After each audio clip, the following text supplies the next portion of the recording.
కడప జిల్లాలో ఉద్రిక్తత చోటు చేసుకుంది. అల్మాస్పేట సర్కిల్లో ఇరు వర్గాలు బైఠాయించి నిరసనకు దిగాయి. హనుమాన్ సర్కిల్లో బ్యానర్లపై స్టిక్కర్లు అంటించడంతో వివాదం మొదలైంది. పోటాపోటీగా నినాదాలు చేశారు. దీంతో పోలీసులు భారీగా మోహరించి వారిని శాంతింపజేసే ప్రయత్నం చేశారు. అయినా ఆందోళనకారులు వినకుండా ఒకరిపై ఒకరు రాళ్లు రువ్వుకున్నారు. రాళ్ల దాడిలో సిఐ నరసింహరాజుకు గాయాలయ్యాయి.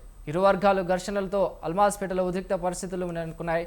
ఇదే అంశంపైన మరింత సమాచారాన్ని మా ప్రతినిధి సుబ్బారెడ్డి అందిస్తారు. సుబ్బారెడ్డి, చిరంజీవి ఏదైతే కడప నగరంలో ఉన్నటువంటి అల్మాస్పేట సర్కిల్లో దాదాపు 2 గంటల పాటు ఉద్రిక్త వాతావరణం నెలకొందని చెప్పుకోవచ్చు. అల్మాస్పేట సర్కిల్లో ఉన్నటువంటి హనుమాన్ టెంపుల్ రేపు జరిగేటటువంటి హనుమాన్ జయంతిని పురస్కరించుకొని ఏర్పాటు చేసినటువంటి ఫ్లెక్సీల్లో అల్మాస్పేట సర్కిల్ ను హనుమాన్ సర్కిల్ గా నామకరణం చేసుకున్నటువంటి నేపథ్యంలోనే ఈ వివాదం కొనసాగిందని చెప్పుకోవచ్చు. గతంలో ఇదే సర్కిల్ ను అంటే గత ప్రభుత్వంలో వైసీపీ ప్రభుత్వంలో అల్మాస్పేట సర్కిల్ ను టిప్పు సుల్తాన్ సర్కిల్ గా అప్పుడు కార్పొరేషన్ కు సంబంధించినటువంటి సమావేశంలో నామకరణం చేస్తూ తీర్మానం చేసినటువంటి పరిస్థితి ఉంది. అయితే దేనికైతే అదే సర్కిల్ ఇప్పుడు హనుమాన్ సర్కిల్ గా టెంపుల్ కు సంబంధించినటువంటి ఒక వర్గానికి సంబంధించిన అంటే టెంపుల్ కు సంబంధించినటువంటి వ్యక్తులు హనుమాన్ సర్కిల్ గా స్టిక్కర్లు వేసినటువంటి నేపథ్యంలోనే ఈ వివాదం కొనసాగి అది చిలికి గాలివానలాగా తీవ్ర రూపం దాల్చింది చెప్పుకోవచ్చు. ఇరు వర్గాలకు సంబంధించినటువంటి వ్యక్తులు అంటే అటు టిప్పు సుల్తాన్ పేరు పెట్టాలనేటువంటి ఒక వర్గము, అలాగే హనుమాన్ సర్కిల్ పేరు నామకరణం చేయాలనేటువంటి ఒక వర్గం, ఇద్దరి మధ్య జరిగినటువంటి కవ్వింపు చర్యలతో అదైతే ఉద్రిక్త పరిస్థితి నెలకొందని చెప్పుకోవచ్చు.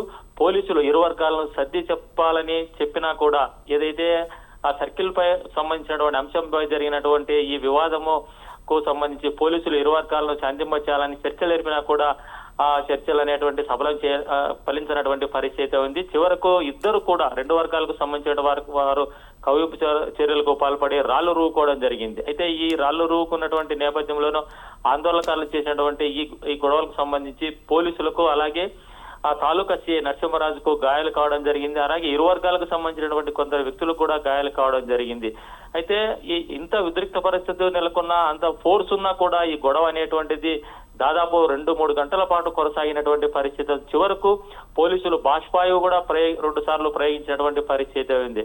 అయితే అంత ఫోర్స్ ఉన్నా కూడా ఈ గొడవ జరిగినటువంటి నేపథ్యంలో కొందరు అంటే అటు టీడీపీకి సంబంధించిన నాయకులు కూడా ఇరు వర్గాలను శాంతింపచేయాలని చేసినటువంటి ప్రయత్నం కూడా ఫలించకపోవడంతో చివరకు పోలీసు బలగాలు రంగంలోకి దిగి ఇరు వర్గాలను చెదరగొట్టడంతో పాటు ఆ ప్రాంతాల్లో ఎవరున్నా కూడా కఠినంగా వ్యవహరిస్తామంటూ మైకులు అనౌన్స్ చేస్తూ ఇరు వర్గాలను తరిమివేయడం జరిగింది. ప్రస్తుతానికైతే అక్కడ కొంతవరకు ఉద్రిక్త పరిస్థితులు అనేటువంటి తగ్గినాయని చెప్పుకోవచ్చు. అలాగే ఇరు వర్గాలకు చెందినటువంటి వ్యక్తులందరూ కూడా అక్కడి నుంచి వెళ్లిపోయారని కూడా చెప్పుకోవచ్చు. అయితే మరి రేపు జరిగేటటువంటి హనుమాన్ జయంతికి సంబంధించి శోభాయాత్ర నిర్వహించడానికి మరి పోలీసులు ఏ విధంగా చర్యలు తీసుకుంటారు, అదే ఈ గొడవ రేపు కూడా ఇలాంటి గొడవ రేపు కూడా జరిగేటువంటి అవకాశం ఏమన్నా ఉందా, పోలీసులకు అందుకు సంబంధించినటువంటి చర్యలు ఏ విధంగా తీసుకున్నారనేటువంటిది కూడా పోలీసులు చెప్పాల్సినటువంటి పరిస్థితి ఉంది. అయితే గతంలో ఈ మత సామరస్యాలకు సంబంధించినటువంటి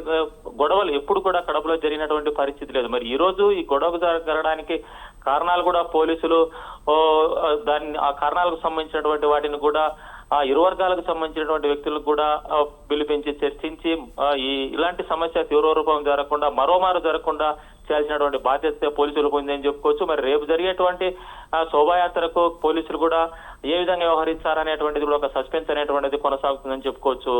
చిరంజీవి, అయితే గాయపడిన సిఐ నరసింహరాజు హెల్త్ కండిషన్ ఎలా ఉంది? ప్రస్తుతానికైతే సిఐ నరసింహరాజుకు ఈ ఇద్దరి మధ్య జరిగినటువంటి రాళ్ల దాడిలో సిఐ నరసింహరాజుకు తలకు జరిగినటువంటి గాయంతో వెంటనే స్థానికులు అంటే పోలీసులు అక్కడ ఉన్నటువంటి పోలీసులు వెంటనే పోలీసు వాహనంలో ఆసుపత్రికి తరలించడం జరిగింది. అయితే ప్రస్తుతానికైతే చికిత్స అందించడం కూడా జరిగింది. అయితే చిన్నపాటి గాయం కావడంతో ప్రస్తుతానికైతే ఎలాంటి ప్రమాదం లేదని చెప్పుకోవచ్చు. Chiranjeevi, right, thank you Subbareddy.